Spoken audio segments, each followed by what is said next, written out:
我是刘丽媛，我来自吉林长春，我是一名人工耳蜗植入者。我听力损失的经历应该是双耳先天神经性耳聋，然后是我妈妈还有爸爸在1岁08个月的时候发现的。没有，不行，我重新来一次，不是在那个时候发现。谈到听力损失的经历，我应该是双耳先天神经性耳聋。然后爸爸妈妈就发现我有这个听力损失之后，我在1岁08个月的时候植入了人工耳蜗。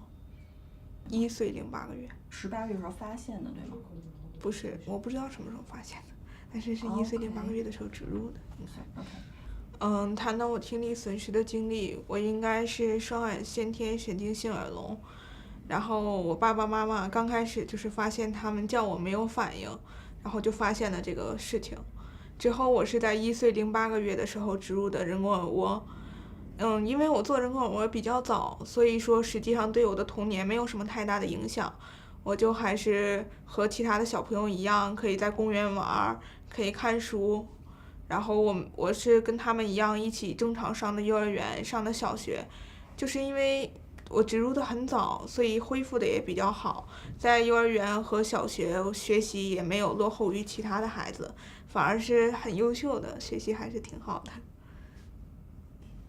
其实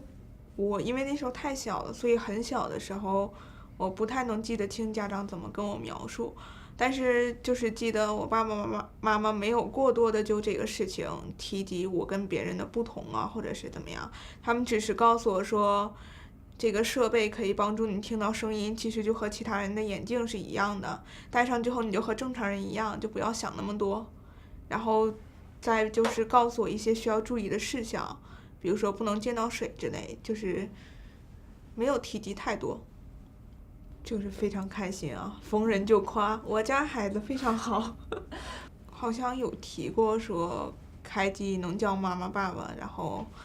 我爸爸妈妈非常开心，就当时也特别感动，就是很不容易，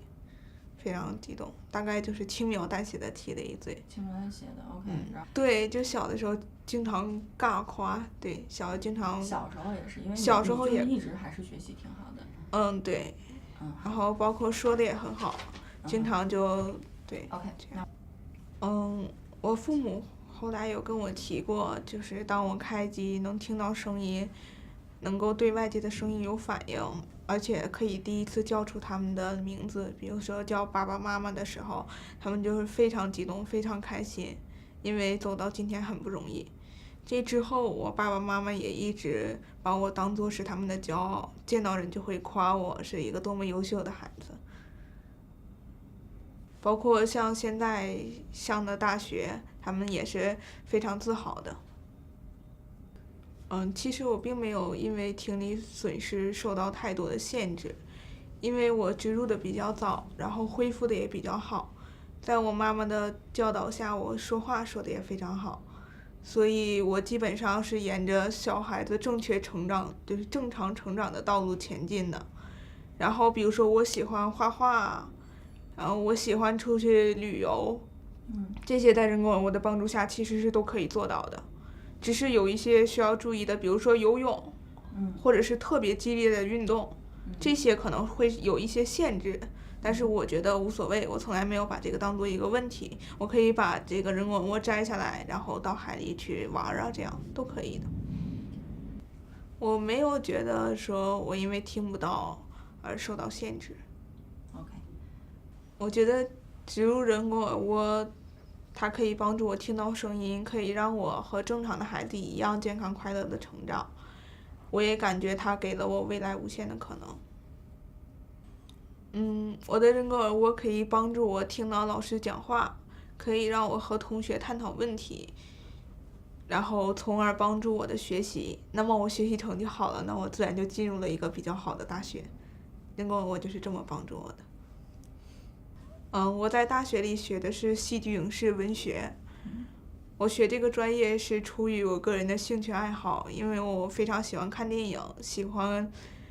了解一些能够给人以启发的东西，然后喜欢创作，喜欢艺术，所以选择了这个专业。因为我觉得电影的视听结合会给人一种震撼。比如说我喜欢去 IMAX 影厅去看 IMAX 的电影，它的音效非常非常震撼，我非常喜欢这种感觉。我喜欢电影视听结合带给我的一种震撼，然后比较喜欢里面的配乐。我最喜欢的声音是来自大自然的声音，比如说海浪声、鸟鸣，然后我听到的时候会有一种很平静、很放松的感觉。我应该是从小学的时候开始学习软笔书法，然后也学习过国画，他们其实都是触类旁通的。我是从小学的时候开始学习书法，还有国画，他们其实是触类旁通的。这之后我就一直在练习。我喜欢书法是因为它的笔画非常的美，并且是中华民族的一个传统文化。人工耳蜗可以帮助我听到许多课程，但是其中我最喜欢的是书法课。书法课的时候，老师会放一些很安静的民乐，然后可以配合这个音乐，我在练书法就感觉非常的静心凝神、修身养性。因为人工耳蜗，所以我可以很好的跟朋友谈论一些我们喜欢的东西，然后我也可以到讲台上去给他们讲一些知识，然后包括我和我的家人也经常进行愉快的交流，所以它帮助我跟他们有一个很和谐的关系，这对我非常重要。打断你，那个家人愉快的交流，这不是一句中国话。打扰了，我已经就可以和家人朋友唠嗑了。唠嗑可以唠嗑，可以唠嗑。有了人工耳蜗，我可以和朋友、家人愉快的聊天，然后我也可以到讲台上去讲一些知识，就给同学们听，然后这对我来说非常重要。然后包括给同学们讲一些知识，可以让我获得很大的成就感。我非常喜欢旅游，我游览过许多地方，旅游可以让我见识到不同的事情，然后有不同的声音、不同的人。我觉得没有人工耳蜗，我的旅行会遇到一些困难，比如说我没有办法买票，没有办法自己一个人很好的跟别人交流，就需要别人的帮助，需要用小本本写，这样。我觉得人工耳蜗不仅能够帮助我正常的生活，它还让我更加感恩我能听到这一切，包括它还会给我一种自信，就是说我能把什么事情都做得很好，这种自信能够帮助我在成功的道路上越走越远。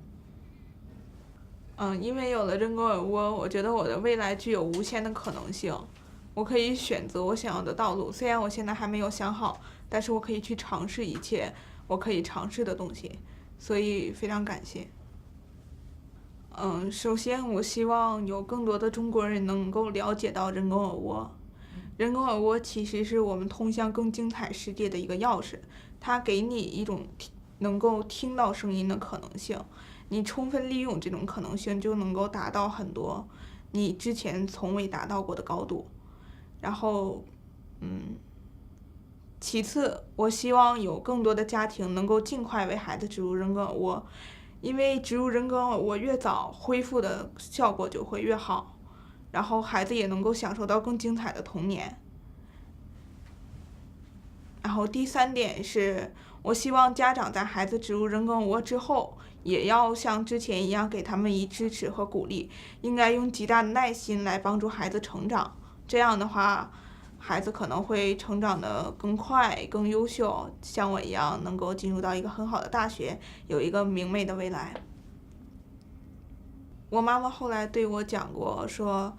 当她从医院出来得知这个结果之后，她坐在医院旁边的那个石头上就开始哭，当时就觉得天都塌了，就非常担心我的未来，非常担心我只能生活在无声的世界，然后用手语交流。然后有了这个人工耳蜗之后，他们对我的未来就是你喜欢干什么你就可以去干，我们都尊重你的决定，对我的未来有一个非常美好的期待。在我刚开始植入人工耳蜗的时候，当时因为没有足够的钱，所以公司给了我一点优惠，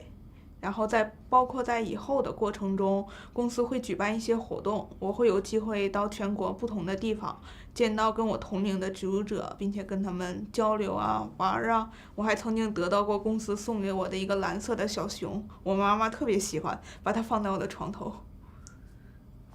我是刘丽媛，我来自吉林长春，我是一名人工耳蜗植入者。我是刘丽媛，我来自吉林长春，我是一名人工耳蜗植入者。我是刘丽媛，我来自吉林长春，我是一名人工耳蜗植入者。我是刘丽媛，我来自吉林长春，我是一名人工耳蜗植入者。